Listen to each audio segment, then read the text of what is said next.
얼마 전에 제네시스가 전동화 비전을 발표를 했어요. 2025년 이후에 그 내연기관차를 아예 만들지 않겠다.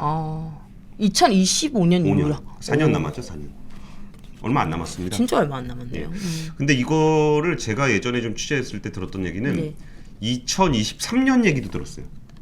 그럼 2년도 안 남. 진짜 얼마 안 남았잖아요. 네. 근데 이게 어떤 의미냐면은 제네시스가 2015년인가? 16년 그때 만들었어요. 한 5년 됐어요. 그리고서 현대차에서 팔아요. 지금 우리나라도 현대차에서 팔아요. 근데 제네시스가 나름 프리미엄 브랜드인데 네네. 현대차 가서 사면 가오가 안 산다는 거지. 차 사러 갔을 때 벤츠 로고 딱 있고 가면 아 오셨습니까? 그러면서 이렇게 딱 차도 한 잔 주고 이렇게 현대차 차 사러 가면 차 안 줘요? 아 주죠. 믹스커피 이렇게 해서. 어쨌든 네. 그 기분이라는 게 있잖아요. 아 그럼요. 네. 그리고 이제 서비스도 뭔가 분위기가 좀 다르고. 근데 그러니까 프리미엄 브랜드를 만들게 되면은 거기에 맞는 일종의 그 브랜드에 맞게 그 같이 만들어줘야 되거든요, 매장 같은 거를. 근데 그게 미국에서 진짜 안 팔렸었던 때가 그 현대차에서 같이 파니까 그냥 뭐 현대차 좋은 차 아니야? 이 정도 인식을 갖는 거예요. 브랜드가 안 만들어져요. 네. 근데 현대차가 원래 다들 그렇게 하는 건지 현대차만 그런지 모르겠는데 네. 현대차는 되게 이상하게 브랜드를 먼저 내놔요. 아 차보다? 그러니까 브랜드가 이렇게 있으면은 브랜드에 뭐가 이렇게 뭐 있어야 될 거 아니에요. 네네네. 근데 그 당시에 현대차가 제네시스를 처음 만들었을 때 차가 뭐 있었냐면은 없었어요. 차가 만들어지지 않았는데 차가 없었어요. 그러니까 신기하다. 그 전에 제네시스라는 차가 있었는데 네. 그 제네시스 차 옛날 기억나세요? 저는 잘 모르겠습니다. 그래. 제네시스 1세대가 있고 2세대가 있고 제네시스라는 차 이름이 있었어요. 네네네. 그랜저보다 좀 좋고 에쿠스보다 좀 안 좋은 네네. 그런 차가 있었는데 그 차를 브랜드를 만들으니까 그 차 이름을 G80으로 바꿨어요. 그러니까 원래 제네시스인데 네네. 이제 이해했어요. 차 이름이 제네시스인데 네. 브랜드가 그렇죠. 생기니까 제네시스가 있었죠. 제네시스 G80이다. 이렇게 이름을 바꿨어요. 근데 네. 같은 차예요. 같은 차인데. 네. 그리고서 내가 제네시스요 하니까 그걸 누가 프리미엄 브랜드로 인정을 해주냐고요. 이해했어요. 그리고 두 번째는 제네시스의 하이 그 모델, 그러니까 큰 플래그십 모델이라고 얘기하는데 네. 그 차가 나왔는데 이름이 GEQ900이었어요. GEQ 아니 EQ900. EQ900. 그게 뭐냐면 원래 에쿠스입니다. 에쿠스. 옛날 그 아저씨들 사이언 타던 그 에쿠스를 EQ900이라고 이름을 내서 제네시스 브랜드로 내놨어요. 그러니까 제네시스라는 차가 있었는데 원래 네. 그게 브랜드로 만들면서 네. 그 옛날 제네시스는 G80으로 됐고 옛날 에쿠스는 EQ900이 됐고. EQ900이 됐고 그게 제네시스 밑으로 내려가 버린 거네요. 그렇죠. 그리고 EQ900을 또 미국에다 팔 때는 G90으로 팔았어요. 근데 그 차를 사러 가면은 제네시스 매장이 아니라 현대차 매장이지. 그러니까 이게 어떻게 프리미엄 브랜드냐 라는 얘기가 나오는 거예요. 네네. 그래가지고 더럽게 안 팔렸죠. 잘 안 됐다 그랬는데 이게 그 현대의 속도라는 거는 참 빨라요. 네네네. 그러다가 이제 그 G70이 나오고 G70은 좀 작은 차, 작은 세단이 나오고 그 다음에 첫 SUV가 GV80이 나오고 네. 그 다음에 작은 SUV로 GV70이 나오고 네. 이번에 전기차가 이제 GV60이 나올 건데 네. 근데 이게 뭐 다 암호 같아가지고 이제 아시는 분들은 다 아시는 얘기니까 빨리빨리 넘어갈게요. 네. 이게 또 웃기는 게 얼마 전에 어떤 차가 나왔냐면은 G80 전기차가 나왔어요. 네. 그러니까 G80이라는 차가 있고 이 차랑 똑같이 생긴 전기차가 나왔어요. G80E 막 이런 느낌이네. 예. 네. 그리고 GV60이 나왔는데 GV60. GV60은 뭐냐면은 전기차 플랫폼. 그러니까 전용 전기차 플랫폼을 현대차가 만들어서 이제 코나 EV는 코나에다가 그냥 전기차 바꾼 거잖아요. 네네. 그거 다 단종시켜 버리고 이제는 전기차 전용으로 만든 차로 만들 거예요. 라고 해서 나온 게 아이오닉 5예요. 근데 그 다음에 프리미엄 브랜드의 전기차가 나왔는데 네. 그러면 전용 플랫폼을 기반으로 해야 될 거 아니에요. 제일 좋은 걸로 해야 될 거 아니에요. 그렇죠. 근데 옛날 그 G80을 전기차로 바꾼 거야. 그러니까 야, 이 프리미엄 브랜드의 첫 전기차가 이게 뭐냐 이런 얘기가 나왔어요. 근데 그거를 제가 취재를 해봤죠. 네네네. 아니 그래도 제네시스 브랜드가 프리미엄인데 첫 전기차가 없는 것도 아니고 플랫폼이 있어서 GV60이 나올 건데 왜 G80 전기차를 내놓으셨냐. 네. 그랬더니 거기서 하는 얘기가 그게 사실은 그 전용 플랫폼을 만들기 전부터 만들던 거라 더 좋은 거를 만들었지만 이걸 출시를 안 하기가 좀 뭐해서 아 진짜 그게 공식적인 답변이에요? 아니요. 그러니까 취재 과정에서 비공식 답변인가요? 공식 답변은 이제 저런 거예요. 원래 잘 팔리는 차니까 G80이 네. 제일 유명한 차고 네. 그걸 전기차로 했다 그런 얘기인데 제가 알아보니까 야 G80을 먼저 만들고 있었기 때문에 그거를 만들다가 중단을 못하고 네. 그러니까 또 그걸 프리미엄 브랜드에다 우겨 넣어버린 거예요. 그러니까 물론 이게 G80도 좋은 차입니다. 아, 네네. 근데 좋은 차냐 안 좋은 차냐가 문제가 아니라 진짜 좋은 차 전용 플랫폼으로 기반으로 만들어 놨고서 왜 프리미엄 브랜드의 첫 전기차를 있던 차를 바꾼 걸로 해놨냐. 그러니까 어쨌든 뭔가 이런 꼬이는 게 있는데 그게 아까 제가 23년으로 했다가 왜 25년으로 했냐 그 얘기를 하다가 이게 나왔잖아요. 예. 그러니까 23년으로 했고 이제 거기서 만들으라고 한 거였죠. 전 세계에 있는 딜러들한테 네. 제네시스 브랜드 딜러망을 해야 되니까 매장을 좀 꾸미고 네. 그러니까 딜러 샵도 이제 좀 프리미엄하게 인테리어도 네. 좀 하고 이렇게 하라 그런 거예요. 네. 근데 이제 거기서 제가 들었던 얘기가 꼬인 게 뭐냐면 러시아에서 꼬였어요.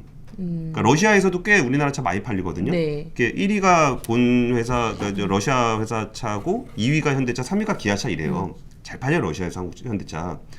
그래갖고 이제 거기다가 야 제네시스 브랜드 매장을 좀 꾸며주세요라고 하고서 우리가 2023년부터는 전기차를 만들 겁니다. 그랬더니 러시아에서 저희는 추워서 배터리 성능이 금방 떨어진다. 그 사람들이 전기차를 안 탄다. 안 탄다. 근데 내가 지금 매장을 좀 꾸미면 네. 2023년부터 전기차만 나오면 우리는 뭘 팔으라는 거냐. 그럼 나 매장 안 꾸미겠다. 그럴 수 있잖아요. 그럴 수 있죠. 그러니까 이게 왜 23년이지 왜 25년이지라는 거에 굉장히 이해관계가 복잡하다는 얘기를 드리는 거예요. 근데 어쨌든 25년을 질른 거는 꽤 유의미해요. 근데 생각해 보세요. 25년 이후에 전기차를 안 만드는데 네. 지금 GV70, GV80 이런 것들이 다 내연기관차란 네. 말이에요. 그럼 이게 예를 들어서 한 2023년 됐다 쳐요. 네. 근데 2년 있다가 내연기관차 안 나온대. 그럼 이거 사요? 아 그러니까 이게 좀 뭐야 이게 25년부터 친환경차 브랜드로 바꾼다는데 네. 내 차는 그 브랜드인데 친환경차가 아니야. 그러니까 이런 고민들이 다 들어가 있어요.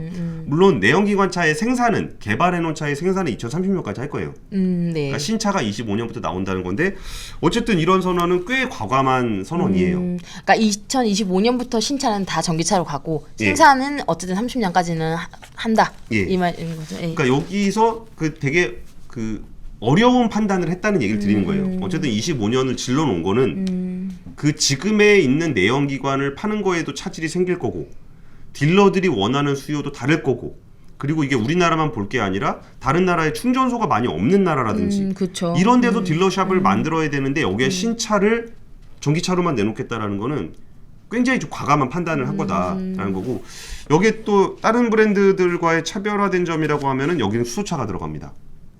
아 친환경차 범주 안에. 네. 프리미엄 브랜드 중에서 거의 유일하게 브랜드. 어... 그러니까 물론 뭐 벤츠가 뭐 F셀 뭐 한다 그래도 안 하고 뭐 그런 거 있긴 한데 네. 수소차를 넣는데 이거 약간 제가 농담삼아 그 얘기를 했어요. 수소차가 비싸거든요. 네. 연료연지 자체가 너무 비싸요. 네, 그거 그러니까 수소차 사시는 분들은 진짜 돈 버는 거예요. 막 다 보조금으로 메우는 그렇죠. 거야. 그러니까 현대차도 적자 보고 내놓는 차고 나라에 보조금까지 주기 때문에 진짜 남는 장사를 하는 건데 그거 나중에 갖다가 좀 비싸게 팔 수도 있어요. 떼서? 그러니까 쓸 데가 없어서 그렇지 그 자체는 되게 비싸요. 폐차하고 나면 그거 되게 비싼데 맞아요. 근데 그 얘기를 하는데 가격을 낮춰야 된다는 부담을 너무 많이 갖고 있어요 현대차가. 그리고 제가 그 현대차 수소하시는 분한테 그 얘기를 했습니다. 어차피 이렇게 된 거 어차피 수소차 비싸고 그럼 프리미엄화가 가야 되지 않냐. 프리미엄이라고 우기자. 좋은 거다 비싼 거 좋은 거다 막 이런 우기고 그 맨날 뭐 사람들 뭐 수소 폭탄이 어쩌고저쩌고 막 그 얘기 하니까 화끈하게 가자. 폭발적인 가속력. 우리 수소차는 폭발적인 가속력으로 가는 거다. 좋다. 뭐 이왕 뭐 브랜드는 그렇게 만들어야지. 아니 뭐 수소 폭탄이라는데. 오케이 우리 폭발 확 가는 걸로 하자. 그렇게 했더니 뭐래요? 정신 나갔다 그렇지. 장난치냐고 지금. 나름 진지하게 얘기하고 있는데 장난치냐고. 그랬는데 제네시스가 이번에 수소차를 얘기하면서 고출력, 고성능 수소차 만들겠다. 역시 발표하더라고요. 그래가지고 그 여기가 현대차가 투자한 회사 중에 그 리막이라고 제로백이 2.3초짜리 회사가 있어요. 아 그래요? 딱 밟으면 2.3초 만에 100km 시속 100km. 진짜 거기서 그 탑기어 그 되게 유명한 자동차 네. 프로그램인데 네네. 거기에 그 MC 되게 오랫동안 MC 했던 자동차 진짜 잘하고 막 무시하고 막 자동차 무시하고 에이 이게 무슨 차야 똥차 막 그러면서 그랬던 사람이 리막차 딱 봐도 2.3초 만에 제로백 쫙 가서 바로 병원으로 빵 받고. 아 진짜요? 네. 그런 사건이 있었구나. 네. 거기랑 해서 이제 폭발적인 그 고성능에 대한 거를 현대차가 요새 투자를 많이 하고 있어요. 그래서 그 지금 비어만 사장님 이 독일에서 오신 BMW 출신인데 고성능 모델에 대해서 계속 강조하고 요새 그 해외 모터쇼 대회에서도 굉장히 순위가 높아요. 네. 그 저번에 그 허윤양 기자랑 하셨을 때 그 폭발적인 어떤 퍼포먼스가 그 양카를 상징하는 그런 느낌이 있다고 얘기를 해서 그쵸. 그런 느낌으로 가는 건가요? 그러니까 거기서 네네. 그 이미지가 브랜드가 BMW의 고성능 이미지가 이제 그렇게 된 건데 이게 현대차에서 굳이 그 돈 내가면서 그 자동차 대회를 나가는 이유를 그거를 그 고성능을 낼 수 있는 기술이 있다라는 게 중요해요. 그래서 현대차에서 고성능 차를 많이 내놓고 있는데 그거 비싸고 잘 안 팔립니다. 그 돈이 안 돼요. 근데 왜 그 돈을 쓰냐? 우리는 이렇게 할 수 있는 대중차를 만든다. 이런 컨셉이거든요.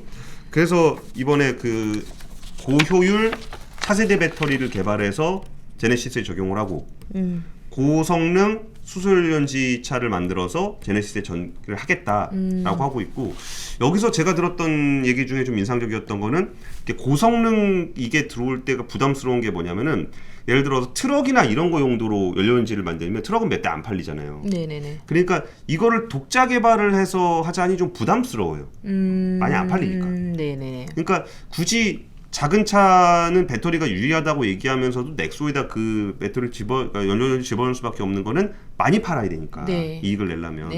근데 이거를 트럭에다 넣는 차이 좀 골치 아픈데 이 트럭 거를 그 트럭용으로 개발을 할 때 요거를 좀 고성능으로 한 다음에 두 개를 만드는 거야. 그래서 트럭에다 집어넣어. 그리고 좀 작은 거는 대형 SUV. 대형 SUV는 좀 고성능이 필요하거든요.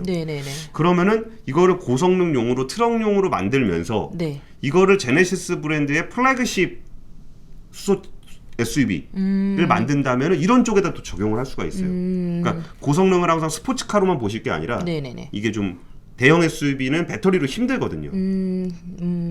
그런 부분들을 좀 할 수 있지 않을까라는 생각이 좀 들고요. 다음 주에 수소 관련 발표 많을 것 같은데 이거는 제가 되게 기초적인 얘기 좀 해드릴 거예요. 그러니까 수산업 그냥 돌아다니는 그냥 현황 얘기니까 그냥 재밌게 들어주시고 재미가 있어야 재밌게 듣지. 그러니까 기본적으로 어떻게 돌아가는지에 대한 얘기를 좀 해드릴 거예요. 박람회를 가보시면은 재밌습니다. 이게 여러분이 항상 찾아다니는 미공개 정보 이런 거 박람회 가서 아저씨들한테 물어보면 다 얘기해줘요. 전화로 얘기하면 얘기 안 해주는데 거기는 박람회라는 건 자기네 거 자랑하러 나온 거잖아요. 그쵸. 거기 가서 물어보면 다 얘기해 줍니다. 뭘 물어봐야 될지 몰라서 그러지. 그죠. 예. 대부분 가서 그래 많다 이렇게 하고 돌아오잖아요. 그리고서 이제 그분도 뭐 설명해야 될지 몰라서 멀뚱멀뚱 있어요. 되게 어색하게. 그분 되게 소개해 주려고 있는데 그분들이 뭐 영업하는 분들이 아니니까 누가 와서 말 걸어주기 전까지 아무것도 안 하고 있거든요. 그래서 말 걸면 되게 좋아해요. 맞아요. 대답 인형처럼. 그리고 뭔가 준비 많이 해왔단 말이야. 그쵸. 그러니까 누가 이거 물어보지 않을까? 저거 물어보지 않을까? 해서 준비 되게 많이 했는데 아무도 안 와. 그리고 와서 인사하고 브로셔만 받아서 가. 그게 명함 받아서 가. 뭐 이러면 이렇게 서운해 하신단 말이에요. 가서 좀 말도 좀 걸어주고 그 뭐 요새 뭐 개발하고 계십니까? 그래서 그러니까 이 회사 경쟁은 어디서 해요? 뭐 어디가 더 실력이 좋아요? 뭐 현대차는 누구 납품해요? 뭐 어디는 누구랑 해요? 뭐 중국에 진출한 거 있어요? 이런 거 물어봐도 다 얘기해줘요. 그래서 박람회를 가기 전에 이번에 몇 군데 가서 보면 넥스트 이거 그냥 그 보도자료에 나온 얘기 좀 읽어드리는 건데 넥스트 하이드로젠이라는 캐나다 수전의 회사가 하나 있습니다. 그러니까 이 회사는 눈여겨봐야 되는 게 현대차랑 같이 해요. 그러니까 현대차가 수전해라는 거는 이제 물을 전기 분해해갖고 수소 만드는 시스템인데 이거를 넥스트 하이드로젠이라는 데가 같이 했고 린데가 또 나옵니다. 린데는 가스 회사인데 청정 수소 생산, 저장, 운송, 활용 전 주기를 이번에 전시를 한다 그러는데 여기는 효성이랑 하고 있죠. 그렇죠.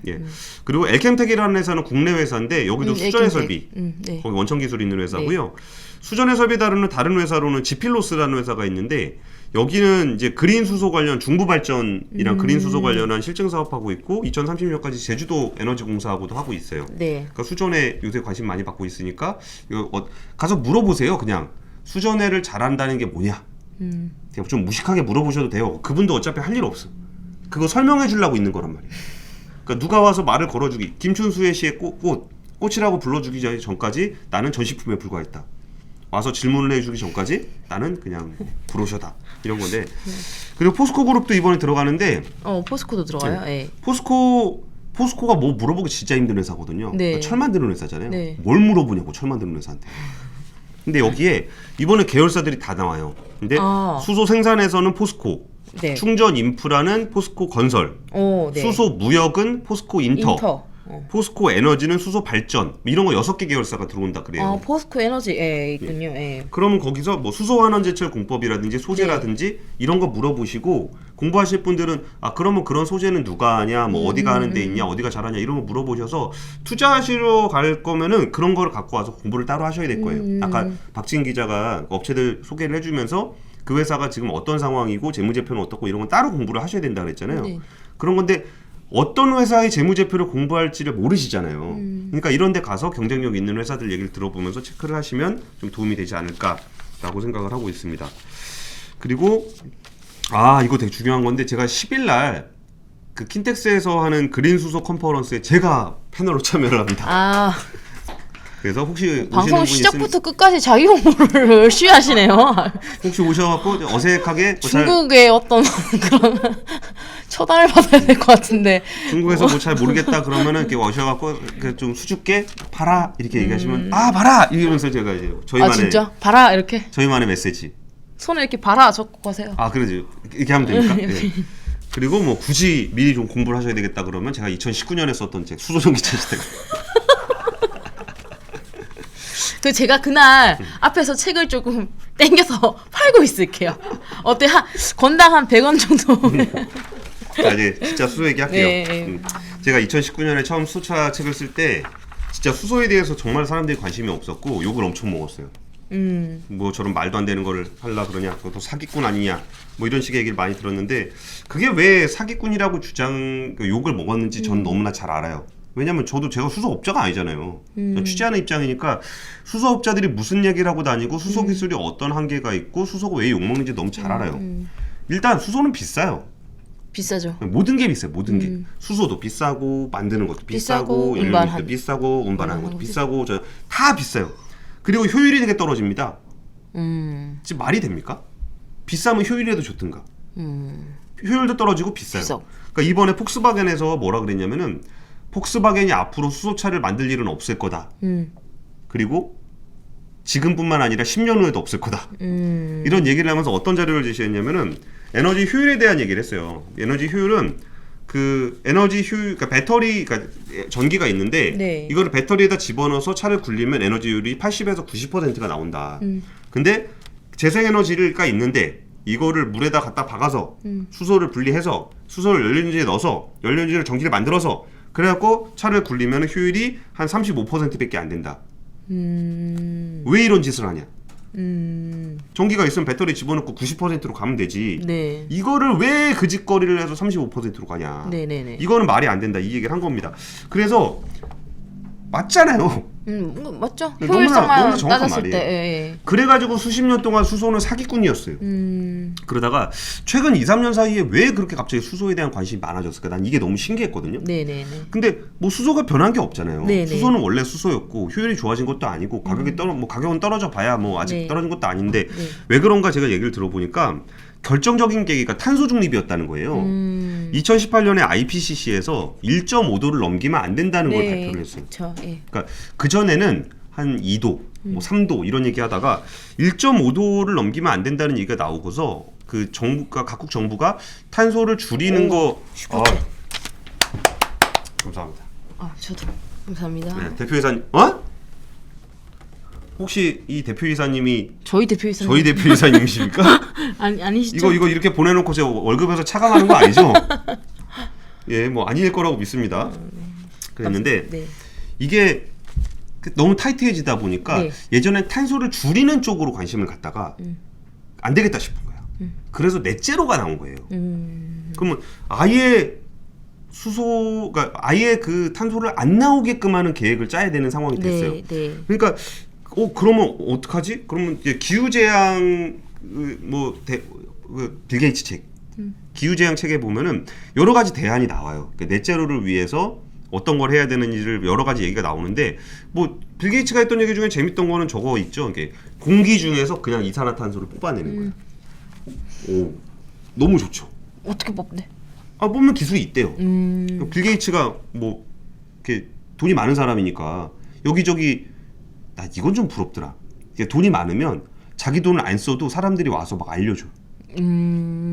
막 진짜 전 세계에서 제일 뛰어난 과학자들이 와서 막 얘기해주고 혹시나 투자해줄까 싶어서 그런 것도 네. 있겠지만 네. 꼭 그런 게 아니더라도 누가 빌 게이츠가 와서 저랑 좀 얘기 좀 하실래요? 그러면 뭐 얼마 주실 건데요? 이러진 않을 거예요. 제가 진짜 빌 게이츠가 발제강제에 출연해 주시면은 진짜 제가 출연료 10만 원 드립니다. 네, 감사합니다. 예. 그렇게 지금 제가 한국말로 하니까 빌 게이츠가 못 알아들을 수도 못 있으니까 알아듣죠. 좀 영어 좀 잘하시는 분이 그 네. 댓글로 빌 게이츠 오시면 제가 출연료 드린다고 영어로 좀 남겨주시면 제가 받아들일 용의가 있습니다. 근데 어쨌든 그런 게 있고 그리고 굴뚝에서 이산화탄소를 뽑아내는 방식이 있어요. 근데 오늘 되게 구질구질하고 쓸데없는 얘기 많이 할 거니까 별로 이런 얘기 재미없으시면 조금 참아주시면 좋겠습니다. 나가진 마시고. 네. 그 CCS라고 불리는 방식인데 굴뚝에서 이제 연기가 나갈 때 거기서 이산화탄소를 뽑아내는 방식이에요. 이걸 CCS라고 부르는데 이게 사실 수소를 만드는 방식은 두 가지가 있어요.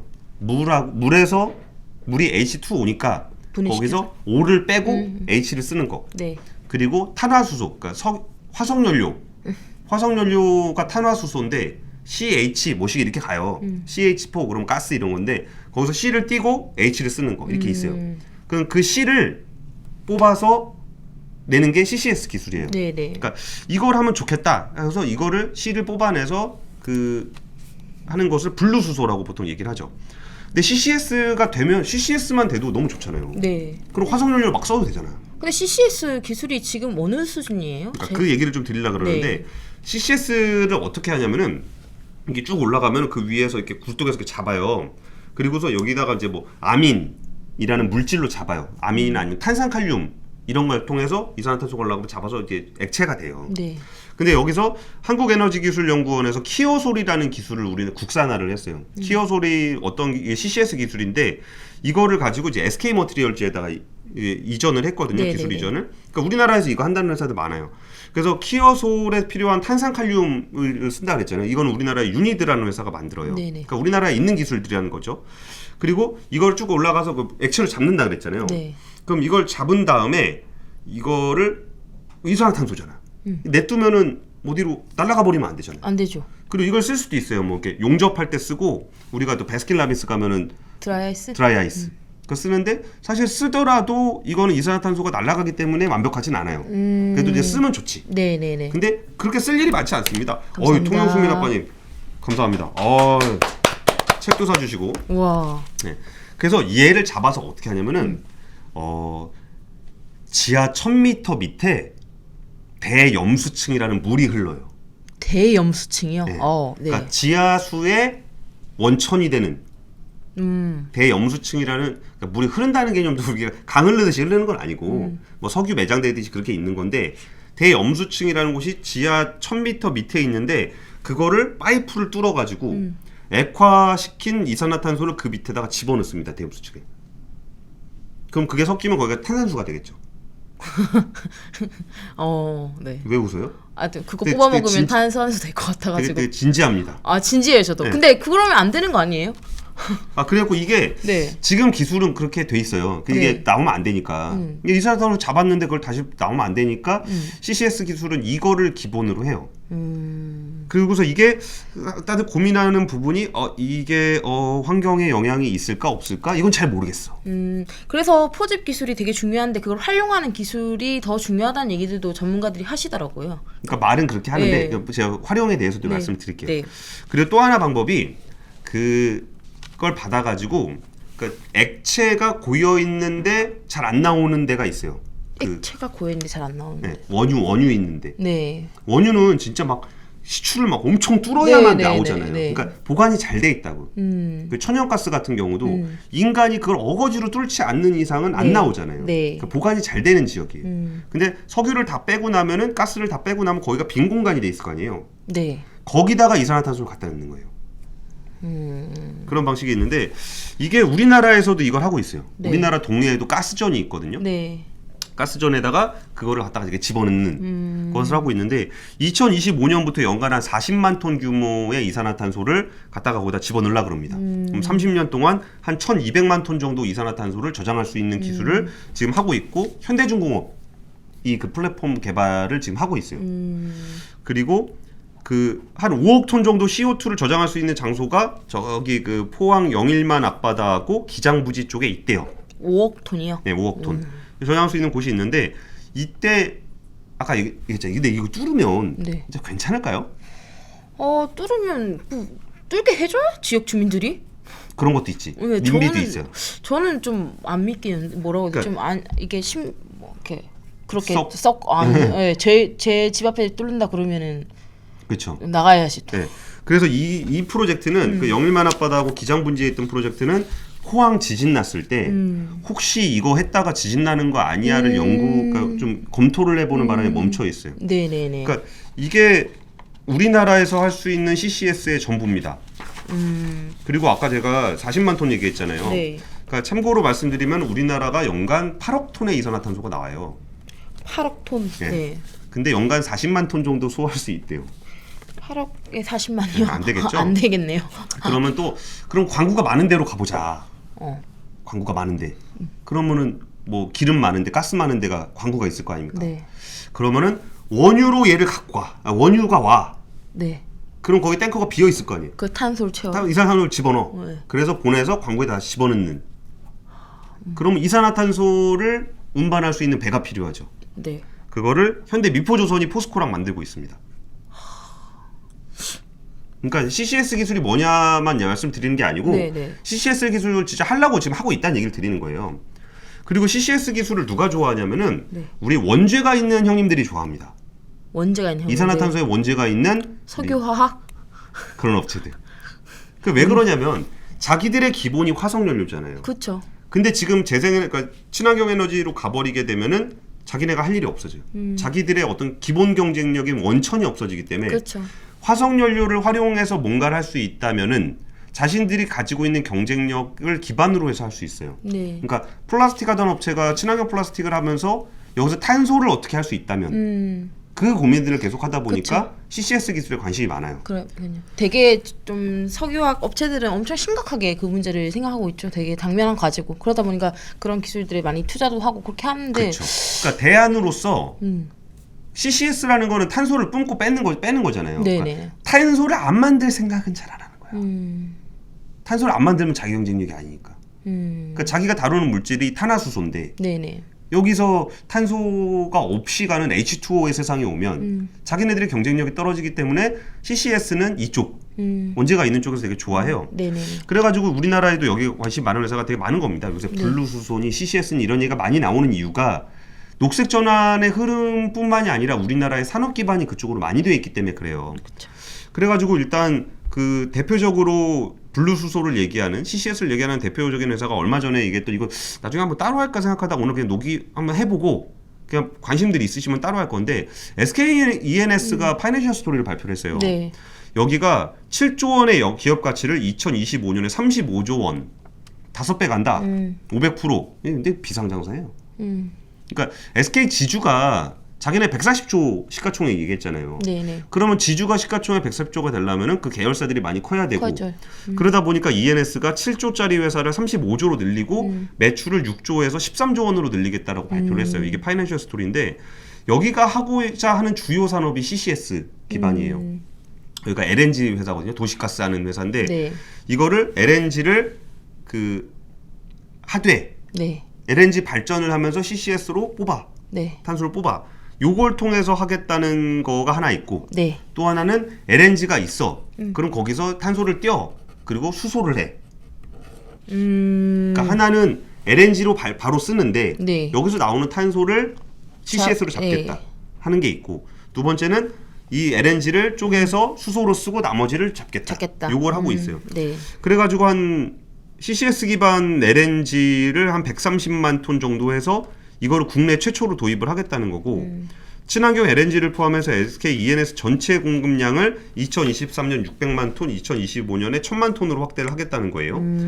그래서 2025년 재생에너지 7기가와트, 탄소 배출권 120만 톤을 보유한 글로벌 메이저 재생에너지 투자회사가 되겠다. 그러니까 자기네들의 기반이 그냥 전형적인 이산화탄소 네. 회사에서 네. 이걸 CCS와 수소, 재생에너지를 통해서 친환경 회사가 되고 이걸 통해서 기업 가치를 5배로 높이겠다라는 얘기를 하고 있어요.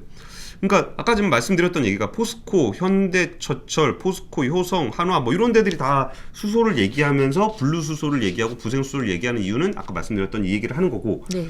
그렇게 주력으로 하는 회사들이 CCS를 할 수밖에 없기 때문에 네. 국내에서 CCS 얘기가 많이 나와요. 그럼 CCS가 얼마냐? 1톤에 한 $100? CCS 그걸 잡아내는데 드는 돈이 말씀이신 네. 거예요? 1톤에 $100? 아까 제가 우리나라에서 8억 톤 8억 톤 곱하기 $100? 연간 800조 원.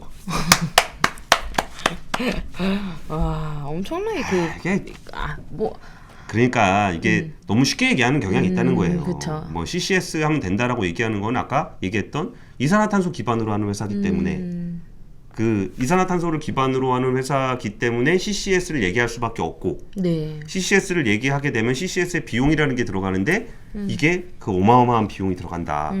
이 얘기를 왜 드렸냐면은 뭐 자꾸 이렇게 얘기가 되게 기승전이 되게 길어지는데 네. 그냥 뭐 참고 삼아 들으시는 거라고 생각하시면 될 것 같아요. 이게 바로 수소가 왜 최근 2, 3년 이슈가 되는지에 대한 얘기를 드리려고 하는 거예요. 네네네. 수소는 비싸요. 효율도 떨어져요. 네. 근데 넷제로를 하려고 보니까 뭐가 없는 거예요. 음. 뭐 공기 중에서 이걸 잡아낼 거냐 아니면은 진짜 탄소가 나오는 부분에서 CCS로 잡아낼 거냐 이런 고민들을 하는 건데 이게 그러니까 나머지 이게 하이브리드로 가는 것까지는 괜찮았어. 근데 이게 아예 넷제로의 세상이 돼버리니까 그러면 아예 못 쓰게 된단 말이에요. 네네. 그래서 고민들을 하면서 나온 대안은 재생에너지가 거의 대부분으로 갈 수밖에 없다라는 고민을 하게 된 거고 재생에너지를 다 하려고 보니까 태양은 낮에만 뜨고 바람은 불 때만 불어. 그러니까 이 전력이라는 것이 전력은 만들자마자 써야 되거든요. 네. 그러니까 만들면 쓰고 이게 우리는 잘 체감은 잘 안 돼요. 우리가 집에서 그냥 쓰니까. 네.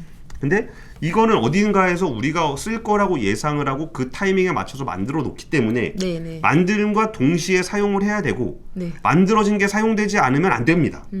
그래서 우리나라는 꽤 전력을 유연하게 가져가는 편이지만 여름에 갑자기 피크를 칠 때 쓸 수 있는 잉여 전력이 한 10기가 돼요. 10기가 네 맞아요. 그럼 원전의 한 10배 규모, 원전 한 10기 정도의 규모의 전력이 우리나라의 변동성을 대응하기 위해 있단 말이에요.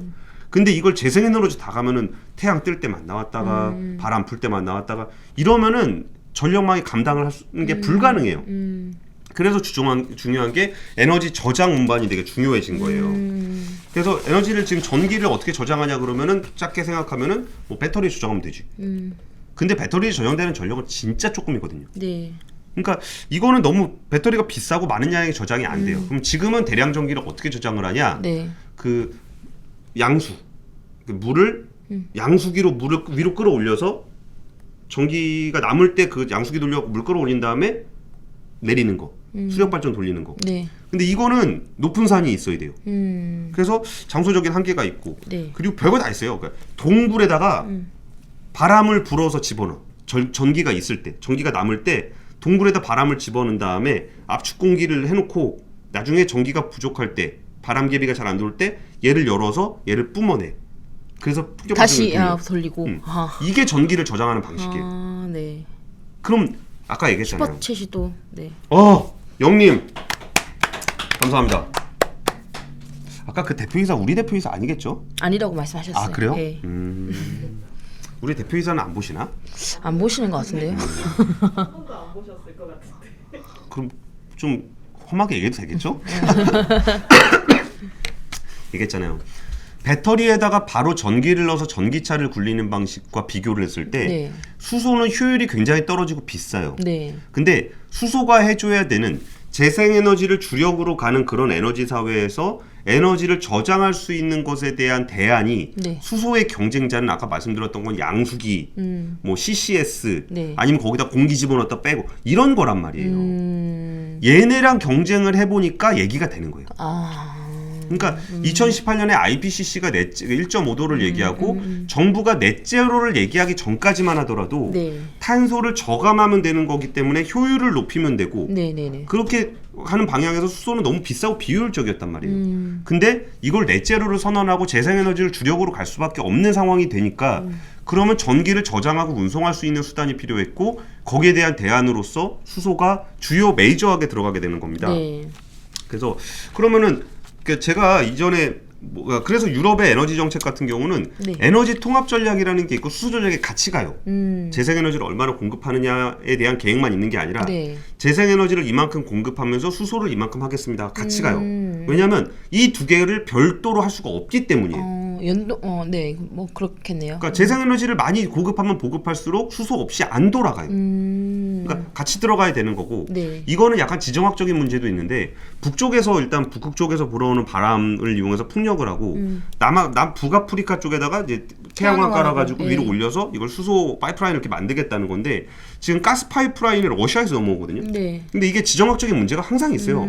마음에 안 들면 가스관 잠근다 그러고 막 그러니까 네네. 우크라이나 막 그런 문제도 생기고 이런 것들도 더해지면서 이 유럽의 수소 에너지 전략이 나오게 되는 거예요. 그러면 여기서 뭐 호주라든지 칠레라든지 이런 애들은 왜 갑자기 수소를 네. 하겠다고 나서냐? 이게 수소의 가능성을 재생에너지가 제일 많이 나오는 데가 어디? 그러니까 태양광을 어디서 하는 게 제일 좋을 것 같아요? 햇빛이 잘 드는데. 잘 드는데 또 그러니까 예를 들면 척도 근처? 그죠? 또 아무것도 없는데 아무것도 없는데. 사막 네. 너무 좋잖아요. 네. 근데 사막에서 태양광을 왜 안 만들겠어요? 왜 안 만들어요? 전기를 갖다 옮길 수가 없으니까. 네네네. 쓸 사람이 없어요. 쓸 사람이 없어서. 그러니까 그러면 전봇대 깔아서 옮기면 안 되나 이렇게 생각하시는 분도 있겠지만 전력을 운송하는 거는 굉장히 효율이 떨어지고 비쌉니다. 그리고 사막에서 그 먼 데까지 옮기는 게 불가능하고 그리고 이게 선진국일수록 더 안 돼요. 선진국일수록 고압 전선을 연결하면 때 주민들이 반발이 되게 심하거든요. 그쵸. 그러니까 저도 지난번 저희 그 부모님 사시는 동네 가 보니까 갑자기 또 딴 얘기한다. 놀이터에서 네. 갑자기 삼겹살 파티를 하더라고. 그거 기사에 나지 않았어요? 아 그래요? 아니 최근에 뭐 주차장에서 삼겹살 파티 했나? 요새 아니에요. 요새 아니에요? 옛날에? 요새는 이것 때문에 안 되지. 코로나 때문에 안 되는데 어. 갑자기 동네에서 거기 어떤 아저씨들이 와서 삼겹살을 막 구워요. 그러고서 동네 사람들이 와서 그냥 막 먹어요. 그러니까 저도 그냥 가서 먹으려니까 그냥 먹어도 돼요? 그거 줘요. 그냥 먹었죠. 근데 삼겹살 도대체 왜 주는 거야? 그래서 봤더니 저 멀리 고압전선이 지나간대요. 그 무슨 그래서 관계예요? 고압전선을 지을 때 그 협상을 한 거예요. 아. 그 마을을 위해서 그 동네를 위해서 우리가 이 정도 얼마씩 돈을 쓰겠다. 하겠다. 보상을 하겠다. 그 중에 하나가 그 마을에서 삼겹살을 구워주는 거야. 되게 멀리 있거든. 잘 안 보여요. 근데 그렇게 해준다. 그러니까 이게 생각보다 쉽지 않아요. 고압전선. 그럼요. 쉽지 않죠. 그러니까 엄청난 반발이 있을 수 있죠. 그러면 사막이나 이런 데는 전력을 충분히 생산할 수 있지만 전력을 운송할 수 없다라는 게 있고 근데 이게 수소의 시대라는 거는 아까 얘기 드렸잖아요. 전기를 운반할 수 있는 시대가 됐다고. 너무 좋은 거지. 야, 그러면 우리 사막이 이렇게 넓다. 걔네 입장에서는 아무짝에도 쓸데없다고 생각했던 그 사막 땅이 어마어마한 태양광의 보고가 된 거예요. 그 태양광 깔고 그걸로 만드는 전기를 가지고 수소로 해서 만들어서 파는 거죠. 하는 거지. 그 칠레 같은 경우는 제가 자주 써먹는 레파토리인데 칠레는 나라가 되게 길어요. 네. 그 적도에서부터 남극까지 연결돼 있어. 네. 그러면 남쪽의 남극에서는 올라가는 수소, 그러니까 바람, 남극에서 불어오는 바람으로 풍력으로 수소를 만들고 저 북쪽에는 적도 근처에 있는 사막에서 태양광을 만들고 걔네 수소 전략의 이름이 지구상에서 제일 싼 수소예요. 그래서 1kg에 0.8달러까지 해보겠다. 0.8달러? 대충 1,000원 치고 그러면은 지금 수소 1kg에 우리나라에서 8,000원이거든요. 네. 그러면 넥소 만땅 채우면 48,000원이에요. 네. 근데 수소가 1kg에 1,000원이 되면은 6,000원입니다. 그러면 1kg에 아까 1,000원이라 그랬죠? 네. 지금 전기 요금이 전기차 충전하면 100km 가는데 아이오닉 옛날 모델이 4,900원인가 그래요. 그럼 수소가 더 싸진다는 얘기죠. 근데 물론 이게 말이 안 된다는 건 저도 알아요. 그러니까 그들의 계획을 얘기하는 거지 어떻게 전기를 그냥 쓰면 되는데 수소는 전기 가지고 수소를 만드는 게 어떻게 수소가 더 싸냐 이 얘기 충분히 나올 거라고 알겠는데 네. 아까 그게 왜 그렇게 되는지에 대한 얘기는 말씀을 드렸잖아요. 그러니까 얘네들 그럼 얘네들은 뭐 한다고 수소를 한대? 뭐 칠레가 뭐 한다고 수소를 해? 이게 원유 생산 스킴하고 비슷해요. 원유를 생산하는 그 나라들이 자기네가 기술이 있고 돈이 있어서 하는 게 아니에요. 자기 땅에 묻혀 있으니까 하는 거잖아요. 그럼 오일 메이저들이 돈과 기술을 다 들고 들어와서 거기다가 자기들이 다 투자해갖고 원유를 생산해서 가져가고 나라에다 돈을 주죠. 칠레도 그걸 바라는 거예요. 우린 수소 기술 없어. 근데 그 세워 막 만들어 돈도 니네가 갖고 와 기술도 갖고 와 그리고 우리나라에서 만들어서 니네가 사가 우리한테 돈 줘 이 얘기를 하는 거예요. 그러니까 이게 수소를 생산하겠다는 나라들의 스킴들이 대부분 그런 거고 그리고 예를 들어서 포스코 인터 같은 애들이 수소 수출을 수입 출입을 해보겠다 하는 게 대충 이런 거예요. 그래서 이런 부분 그러니까 이게 수소가 왜 전기보다 쌀 수 있냐라는 얘기가 아까 두 가지로 말씀을 드렸는데 일단 그 수소 우리나라 같은 경우를 생각해 볼게요. 우리나라는 재생에너지로 70% 가는 거 저는 쉽지 않을 거라고 봐요. 네. 얘기했잖아요. 서울 면적의 6배를 깔아야 된다고 태양광을. 그러면은 우리는 그러니까 녹색 에너지가 부족하기 때문에 수소를 수입해 와야 되는 일이 생길 거예요. 네. 그러면 수소를 가지고 와서 우리가 뭘 할 거냐? 그거를 발전을 해서 전기를 만들든지 아니면 차에다 집어넣든지. 그러면 수소를 가지고 와서 발전을 해서 만든 전기를 배터리에 넣는 가격하고 네. 수입해온 수소를 그대로 수소차에 넣어서 운반하는 가격하고 뭐가 더 쌀 거냐? 두 번째 싸겠죠. 수소가 더 싸겠죠. 그러니까 이게 그런 구조가 있다는 말씀을 드리는 거예요. 진짜 얘가 더 싸다는 얘기가 아니라 이런 흐름 때문에 움직이고 있는 거고 네. 그리고 이게 한국에 굉장히 빨리 나가고 있어요. 저희 되게 놀랐는데 이번에 현대 모비스가 청라하고 울산에 연료인지 시스템 만드는데 1조 3천억을 투자를 한다는 거예요. 근데 이게 숫자로 얘기하면 잘 감이 안 오잖아요. 근데 여기가 서산에서 충주에서 공장을 만드는데 한 700억 썼나? 근데 한 3,000기 정도 했거든요. 네. 그리고 이 공장에서 목표가 4만 대인데 1조 3천억을 쓴다는 거예요. 옛날에 700억 썼는데 700억 썼는데 1조 4. 계산이 잘 안 나오죠. 네. 너무 많죠. 네, 너무 많은데. 그러니까 지금 700억에서 3,000개를 만들었는데 700억, 1조 3천억을 투자한다 그러면 도대체 이게 몇 개를 만든다는 거냐? 이거를 얘기를 안 해줍니다. 왜 얘기를 안 해주는지 알아요? 왜요? 수소 행사에서 발표하려고. 그러면 이런 계획들이 이번에 수소 모빌리티 행사 그리고 수소 위원회 그러니까 이게 이번 주에 그게 다 나올 거란 얘기를 드리는 거예요. 오는 주에. 그러니까 9월 7일 날 현대차가 수소 웨이브라는 거를 통해서 자신들의 수소 비전을 발표를 할 건데 그 비전에서 그러니까 지금 아까 모비스가 지금 1조 3천억 원 규모의 어마어마하게 많은 양의 연료인지를 만들어낼 건데 네. 꼴랑 지금 넥소 4,000대 팔리는데 네. 거기다 쓰려고 이걸 만드는 건 아닐 거예요. 그러면 진짜 얘네들이 생각하고 있는 수소차의 판매 규모도 엄청나게 클 거고 네. 이 연료인지를 적용하려고 하는데도 엄청나게 많을 거예요. 그게 아니면 1조 3천억을 투자해서 그렇게 큰 공장을 지을 리가 없잖아요. 그럼 이걸 가지고 뭘 하겠다는 거냐에 대한 그래도 구체적으로는 얘기를 안 하겠지만 비전이 9월 7일 날 하이드로젠 웨이브에서 나온다는 거고 네. 그리고 모빌리티 플러스 박람회를 하게 되면은 그때 수소위원회를 비롯해서 분명히 제가 보기에 여러 기업들이 다 거기 나올 거예요. 9월 7일 날 8일 날 그러면은 수소위원회가 SK, 포스코, 현대차, 효성으로 구성이 돼 있거든요. 그러면 SK가 가지고 있는 수소 관련 계획이 나올 거고 네. 포스코 계획이 나올 거고 현대차 계획이 나올 거고 효성 계획이 나올 거예요. 네. 그러면 그 지금까지 얘기했던 그런 얘기들이 지금 뭘 하고 있었는지 네. 자기들이 뭘 할지가 다음 주에 왕창 다 나올 수가 있을 거예요. 그래서 저는 이런 뉴스가 나올 때쯤 되면은 그 특정하게 이건 워낙 미래 기술이기 때문에 특정 어떤 기업이 수혜를 볼 것이다 이걸 얘기하기는 힘들지만 굳이 그 주식 시장의 경험을 보자 그러면은 나올 거다. 그 테마주가 움직일 수 있을 거다라고 얘기했던 거고 그 이번 주에 저희가 수소 박람회를 가게 된다면 네. 혹시 수소 관련 있으신 분들이 거기 참석을 하게 된다면 이런 것에 대한 기본 지식을 가지고 다른 나라들이 왜 저걸 하고 있는지 우리나라는 왜 저걸 하고 있는지를 보시면서 그 기업들을 보시면 좀 더 재밌게 볼 수 있지 않을까라는 네. 생각이 들었습니다. 뭐 다신 건가요? 예. 아, 네. 뭐 수소 저는 되게 오늘 방송 듣다 보니까 이거 좀 경제랑 관련 있는 건지 모르겠지만 되게 조금 개도국들은 다 그냥 태양광 뭐 깔고 약간 우리 영화에서 보는 디스토피아처럼 깨끗한 환경에서는 돈 많은 선진국만 살고 뭐 이런 느낌이 되지 않을까라는 생각이 들더라고요. 그러니까 정확한 지적이신데 네. 거기서 저기가 있었어요. 저는 어떤 생각을 했냐면은 탄소 중립을 하게 되면은 그 선진국들은 좋잖아요. 그러니까 선진국들은 기술도 있고 네, 이걸 기술 가지고 장벽도 만들 수 있고 돈도 있고 근데 개발도상국은 지금 한참 성장을 해야 되는데 네. 이게 성장을 이게 좀 탄소를 써야 성장을 할 수 있는데 못 쓰게 되는 거잖아요. 그쵸. 그럼 개도국들이 이탈할 가능성이 되게 높아요. 파리 기후 협약 이런 거 안 지킬 가능성이 높아요.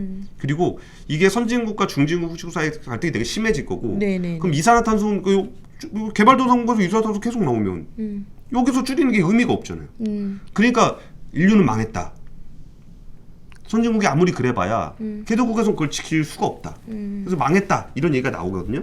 그걸 예전 트럼프가 그런 식으로 했던 거 아니에요. 그쵸. 그래서 뭐 다른 데들 다 뿜뿜하는데 우리가 지켜야 돼 해가지고 한 건데 다시 이제 아무튼 그래서 그런 생각이 들고 아까 특히 탄소 같은 거 뽑아가지고 그러면 외국에다가 그렇게 막 묻을 수도 있는 거잖아요. 그쵸. 그러면 좀 못 사는 사람 못 사는 나라들은 그 탄소 우리한테 묻어. 예. 따눠줄게. 이렇게 되면 그 나라의 환경은 안 좋아질 수도 있으니까. 왜 안 좋아져요? 그러니까 영향이 있다고 하면 만약에. 근데 봐요. 그런 것들이 생각난다는 그러니까 거죠. 그게 박지은 기자가 생각하는 그 얘기는 알겠어요. 근데 개발도상국들은 돈이 필요하고 기술이 필요해요. 근데 탄소 뿜뿜을 하면서 선진국들한테 견제를 받으면서 유지를 할 수는 없어요. 네네네. 근데 제가 무슨 얘기를 드리냐면은 개발도상국들이 이산화탄소를 줄이는데 참여할 수 있는 여지가 수소 때문에 생기는 것 같다는 거예요. 네네네. 그러니까 자기들이 그 원유 생산국 같은 산유국이 될 수 있다라는 기대를 할 수 있다는 거죠. 그렇죠. 예. 우리는 보통 적도 부근에 지금 막 사막 있고 그런데 그래? 그 수소를 만들어서 팔 수 있어? 그럼 우리 거기다 태양광 깔면 태양광 자기 돈으로 하는 거 아니라 그랬잖아요. 선진국에서 나라 돈 들고 와서 하는 거라 그랬잖아요. 네네네. 그럼 돈 들고 와서 이거 깔아가지고 자기들 만들어서 가져가면서 돈을 준다. 그러면은 개발도상국은 자기들의 기술력도 없고 자본력도 없지만 GDP를 성장시킬 수 있는 그런 동력이 생길 수 있다라고 한다면 이 프로젝트에 개발도상국이 참여할 수 있는 여지가 생긴다고 보는 거예요. 그렇게 되면은 이거는 인류가 가고자 하는 방향의 퍼즐이 조금은 맞춰지지 않나라는 생각이 좀 들었습니다. 알겠습니다. 벌써 6시 11분인데 많은 분들이 아직도 함께하고 있어요. 저희가. 감사합니다. 싱크로TV 안 가시고. 그러니까요. 너무 감사드리네요. 암모니아 사우디에서 수소 트램설 당연하죠. 사우디는 굉장히 적극적으로 하는 나라입니다. 여기 두 가지가 다 걸리잖아요.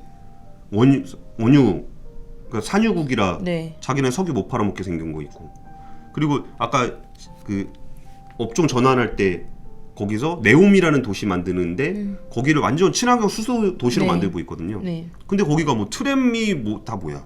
여긴 도시 전체의 전력을 재생에너지와 수소로 가려 그러는 거고 사우디에서 생겨나는 기름을 가지고 석유화학을 하려고 탄소 저장 탱크 만드는 탄소 섬유 만들려고 현대차하고 같이 하고 있고 그리고 아람코 같은 경우는 아까 제가 현대 중공업이 이산화탄소 액화 이산화탄소 배 그거 왜 만들겠어요? 그 기름 가지고 이산화탄소 가져가고 이런 것들 다 하고 있습니다. 네, 박용범님 맞습니다. 밥 먹으러 가야죠. 네. 오늘 긴 시간 함께해 주셔서 되게 감사하고요. 진짜 뭐 저는 수소박람회 가서 저희가 기획은 하고 있어요. 혹시 뭐 중계를 하거나 이렇게 하면 우리 대표는 안 들어오나? 유씨잖아요. 좀 이렇게 시원하게 좀 쏴주셔야 되는 거 아니에요? 들어오셔서.